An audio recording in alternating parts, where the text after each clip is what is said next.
Uy, Isay! Ano yung nagpapangiti sa'yo? Wala to, para lang sa report. Magpapaturo ako sa the best na negosyante kung paano magpatakbo ng isang business. Wow, actually yan din ang plano ko eh. Gusto mo, mag-partners na lang tayo? Huh? Isay? Isay! Ay, sorry, mauna na ako Good luck sa ating dalawa. Ha? Sa ating dalawa?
Wow!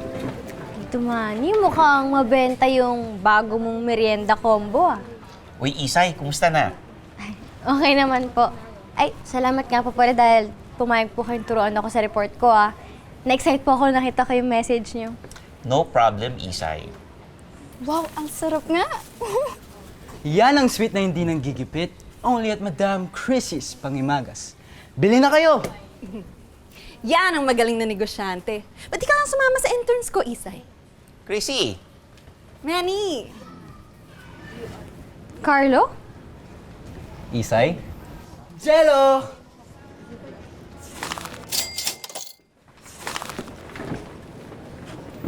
Carlo, ano ginagawa mo sa food stall ni Madam Chrissy? Di ba si Madam Crazy yung #1 na negosyante rito? Akala ko nga pumunta ka rito para sa reporting natin eh. Kaya nga, gusto pa naman ni Carlo makipag-partner sa'yo. Siyempre kay Tito Manny ako. Paborito kaya ito ng madaming customers, gaya ko. Pero lahat sila sa akin na pumila ngayon. mukhang malaki ginastos mo para hilahin ang lahat ng customers. May kinikita ka pa ba?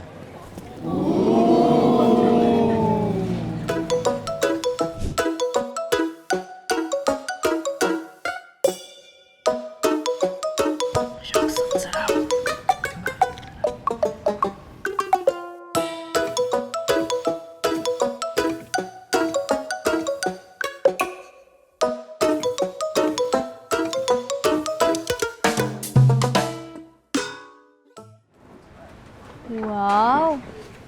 Tito Manny, siguradong panalo ng Manny's Merienda sa dami ng customers mo. Alam mo, ganyan din ako mag-isip nung kabataan ko. Tandang-tanda ko pa. Pero alam mo ba, hindi yan ang tunay na basehan sa tagumpay ng isang negosyo. Eh, saan po?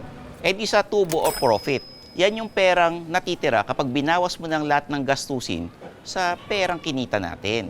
Kaya kahit na marami kang customers, kung mas malaki yung gastusin versus dun sa kita, eh di lugi pa rin ang isang negosyo. Ganun po pala yun. Eh, paano niya po malalaman kung magkano yung profit? Madali lang i-compute yan. Simulan natin sa tinatawag na gross profit. Ang gross profit ay ang natitirang salapi matapos ibawas ang kabuuang benta o revenue at ang gastos sa paggawa ng produkto o pagbibigay ng serbisyo o cost of goods sold.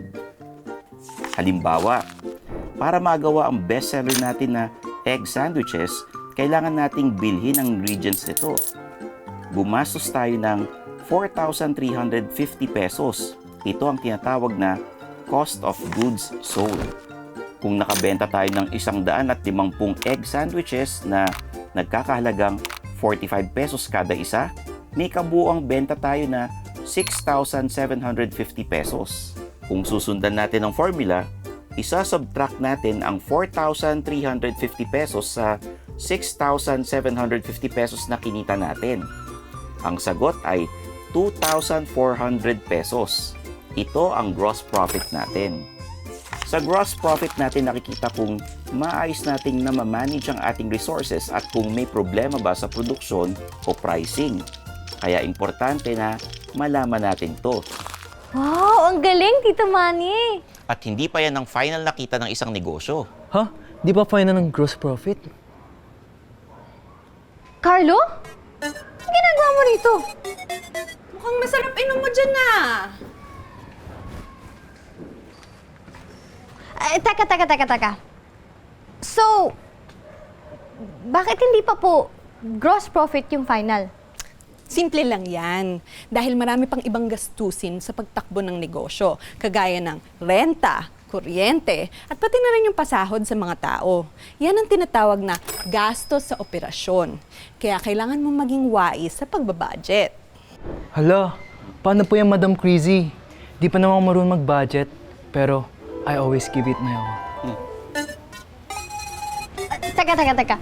So, kung hindi pa po final nakita yung gross profit, di ano pong tawag doon? Yan naman ang tinatawag na net profit. Ang net profit ay ang natitirang kita matapos ibawas ang gastos sa operasyon, buwis, at iba pang mga gastusin mula sa gross profit. Kunwari, sa loob ng isang buwan, gumastos ako para sa renta at pasahod sa mga tao. Nagbayad din ako ng local business tax at mayor's permit fee. Ang local business tax kasi ay isang uri ng buwis na binabayad ng mga negosyo sa lokal na pamahalaan. At ang mayor's permit fee naman ay ang halaga na binabayad kada taon para makakuha ng business permit. Kailangan mabayaran ang dalawang ito para makapag-operate ang negosyo ko sa lugar natin. Matapos ko naman itotal lahat ng ginastos ngayong buwan, ibabawas ko ito sa gross profit na sabihin na natin ay nagkakahalagang 25,000. Ang net profit ay 6,660. Amazing, di ba? Kaya mainam na batayan ang net profit para sa pagpaplano at pagbabudget sa negosyo. Paano po yung nakakatulong sa pagpaplano at pagbabudget? Ang net profit ang tunay na basehan kung talagang kumikita ang isang negosyo o hindi. Kapag mababa ito, kailangan magtipid or maghanap ng ibang paraan para mas lumaki ang kita natin. So, sa madaling salita, kapag alam natin kung saan tayo mas gumagastos, makakagawa tayo ng paraan para bawasan ito, kaya sa ganun, mas tataas yung kita natin. Tama!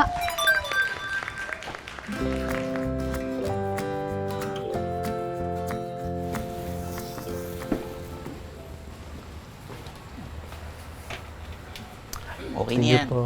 Thank you po. Grabe, magaling talaga na negosyante si Madam Chrissy tsaka sila Tito Manny. Mahusay magplano, palaban, tsaka magaling humawak ng pera. Oo nga eh. Yung pera parang pagmamahal lang. Hindi mo kailangan mag-all in. Dapat may natitira din sa'yo. Oo nga. Tsaka hindi porket kumikita ka, ay okay lang na gumastos ka ng todo. Dapat may naiipon ka din. Magaling ka naman pala magturo, Manny. Ikaw rin naman, Chrissy. Sigurado akong mas gagaling ng humawak ng pera si Carlo ngayon. Siya nga pala. Para sa inyo. Ay, Salamat po. hala, para saan po ito? Para sa mga efforts nyo. At reward nyo rin dahil may natutunan kayo. Mostly sa akin, di ba? Wow, sarap na ito ah. Oo nga, oo. Nakakagutom. Sa negosyo, hindi lang kita ang sukatan ng tagumpay, kundi kung paano mo ito gamitin sa pang-araw-araw. Kaya dapat lang tandaan, kapag may sipag, tiyaga at tamang diskarte, asenso'y tiyak sa pagnenegosyo.